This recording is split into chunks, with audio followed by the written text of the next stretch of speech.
Imagine this. Your loved ones are grieving, and instead of focusing on healing, they're tangled in red tape, waiting on court approvals, tracking down account access, and maybe even fighting over who gets what. Now picture this, a different scene. Everything runs smoothly. No court delays, no public drama, just calm, quiet administration of your wishes. What made the difference? A revocable living trust. In this episode of Legacy Talk, I'll walk you through why this one legal tool can be the key to protecting your family, your privacy, and your peace of mind. Not just after you're gone, but while you're still alive.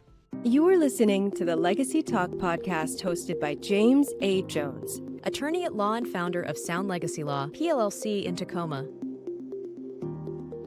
Attorney Jones is here to talk about how to best protect your family, assets, and wealth. Pulling stories from his more than 20 years of helping families and business owners protect their assets, create their estate plans, preserve their wealth, and plan for the future. Nobody wants to think about estate planning, but life has a way of sneaking up on you, and at any moment, something unexpected could happen that will leave you regretting not having acted sooner. So join Attorney James A. Jones in the Legacy Talk podcast, and together learn how to plan for your future today and have peace of mind tomorrow.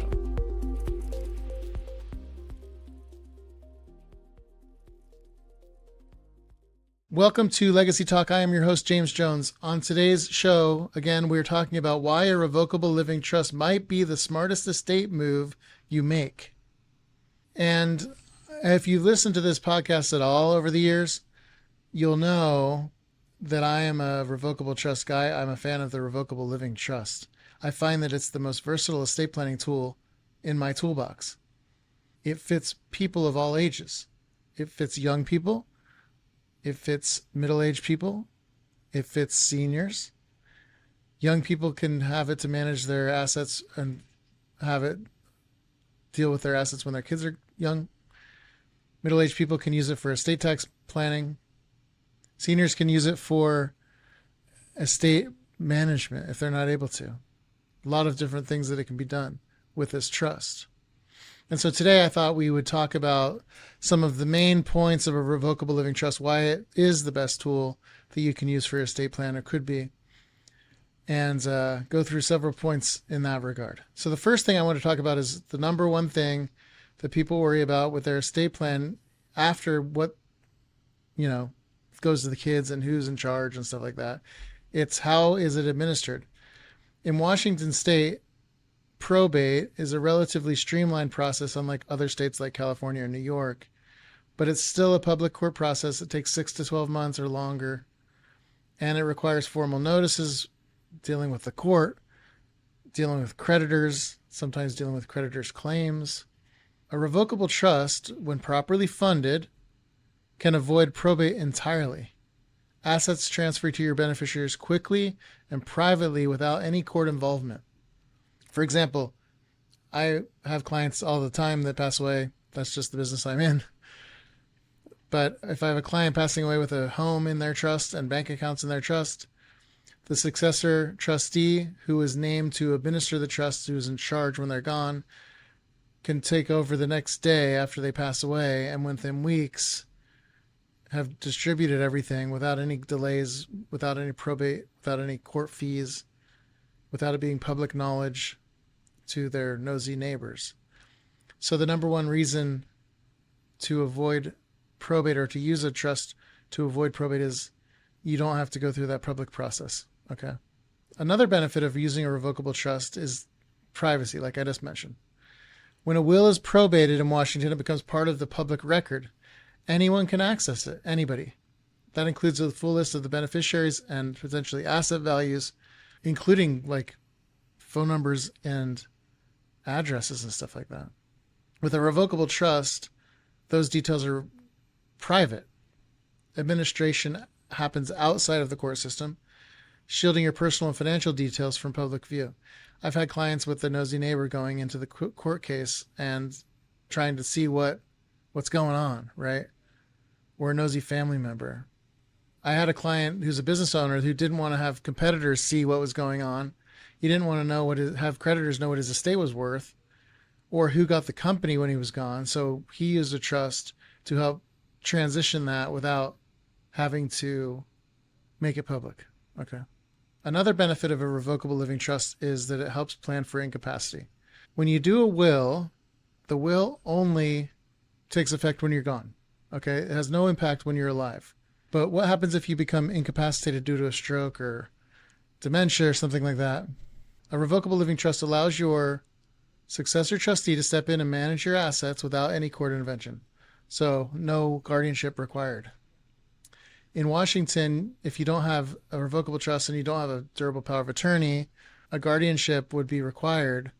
And these petitions in Washington are increasingly scrutinized. They take several months to finalize. So you could be sitting somewhere for months waiting for a guardian to be appointed who can deal with your care, pay your bills, things like that.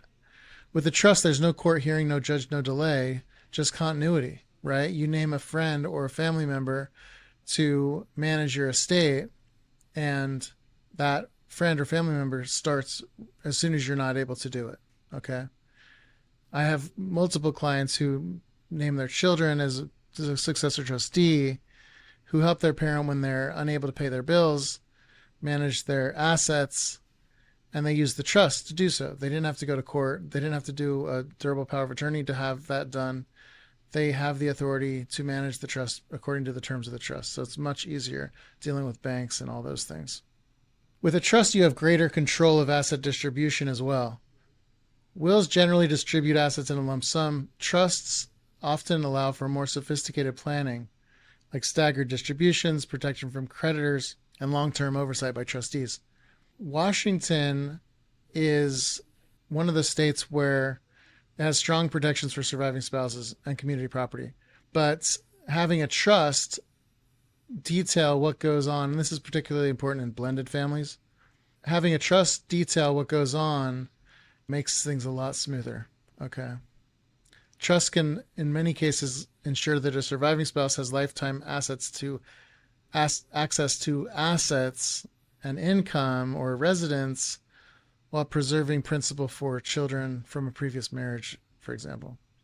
Number 5, and we alluded to this, the trust avoids something called a living probate. That's the guardianship or conservatorship, right?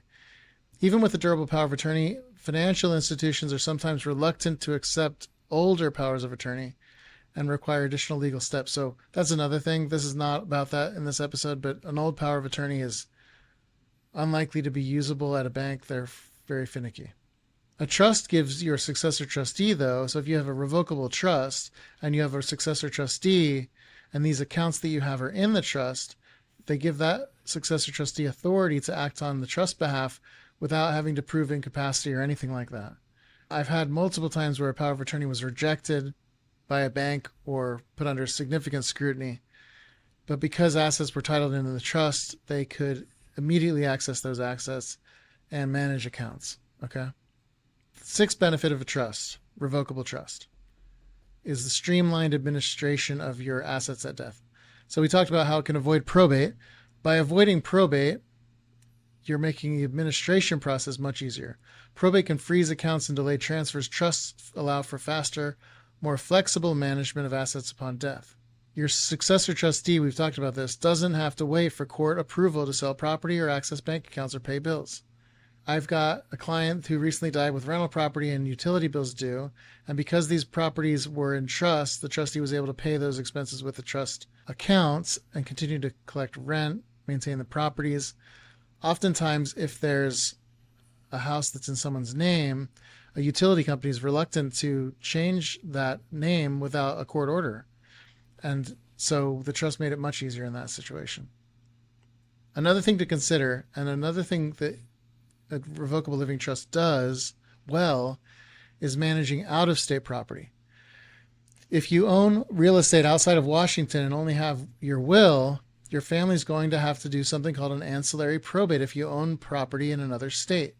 However, if you have, say you have a property in Arizona, right, and you live in Washington, and the Arizona property is like a vacation house or something, Airbnb, I don't know.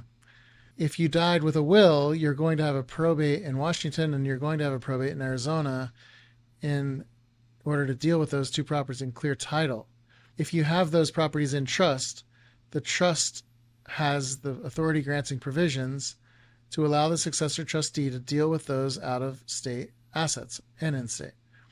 So if real estate out-of-state can be titled in the trust, it avoids probate in that state, okay? And this happens all the time, all the time. Another reason a revocable living trust is a good idea and maybe the best idea for your estate plan is that it can help with the business succession planning. Okay, if you're a small business owner, business ownership presents unique challenges, and if an owner dies and becomes incapacitated, operations can grind to a halt, right? A trust can hold business interest and appoint a trustee to immediately take over, minimize distributions and disruptions. And so I just did this with a client actually who had a business that he wanted to give to his kids, but he also wanted to benefit a key employee that had been with him for a long time. And so we transferred his company into his trust and specifically distributed that company at his passing according to his wishes. And that made it so that the transition of the company was so much easier. There's no probate, no court supervision, no public knowledge of what is done with the company or who owns it.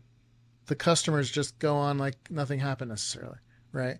The company continues in business without the owner or founder, having any impact on the customer base. So it ensures continuity of payroll, contracts, things like that, right? The trust is very flexible. A revocable living trust in particular is very flexible. They can be amended. They can be changed at any time during your lifetime. As long as you're competent, you can change your trust.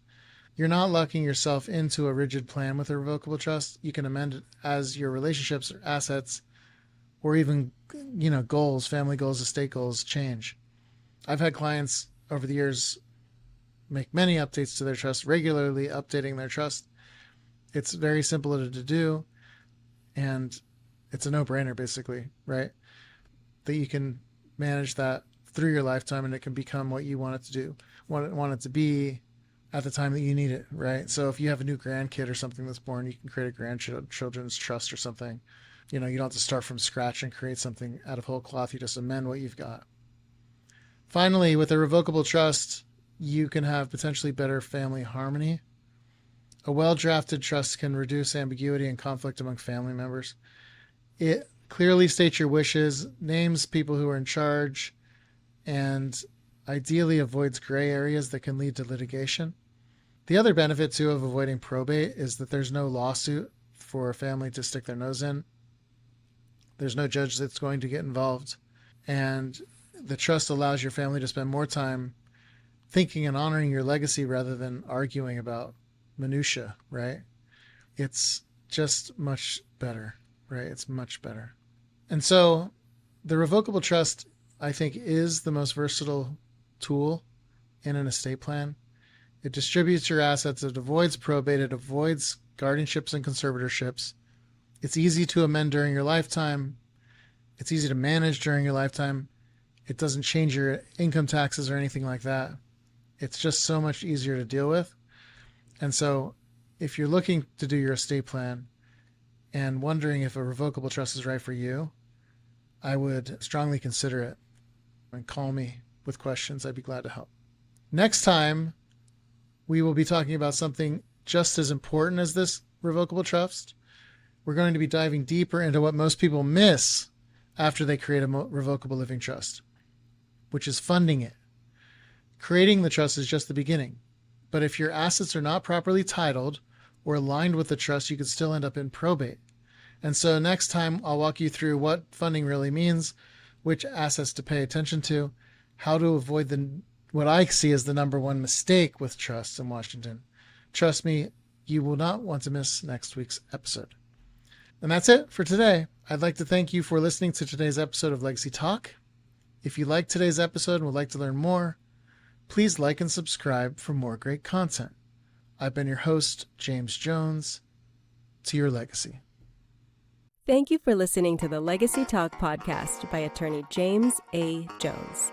If you found today's episode helpful, we ask that you like and follow us on all major platforms so you don't miss out on the latest episode. If you have questions for Attorney Jones, reach out at info@joneslegacylaw.com or visit our website at joneslegacylaw.com. Join us again next week for another episode of the Legacy Talk podcast.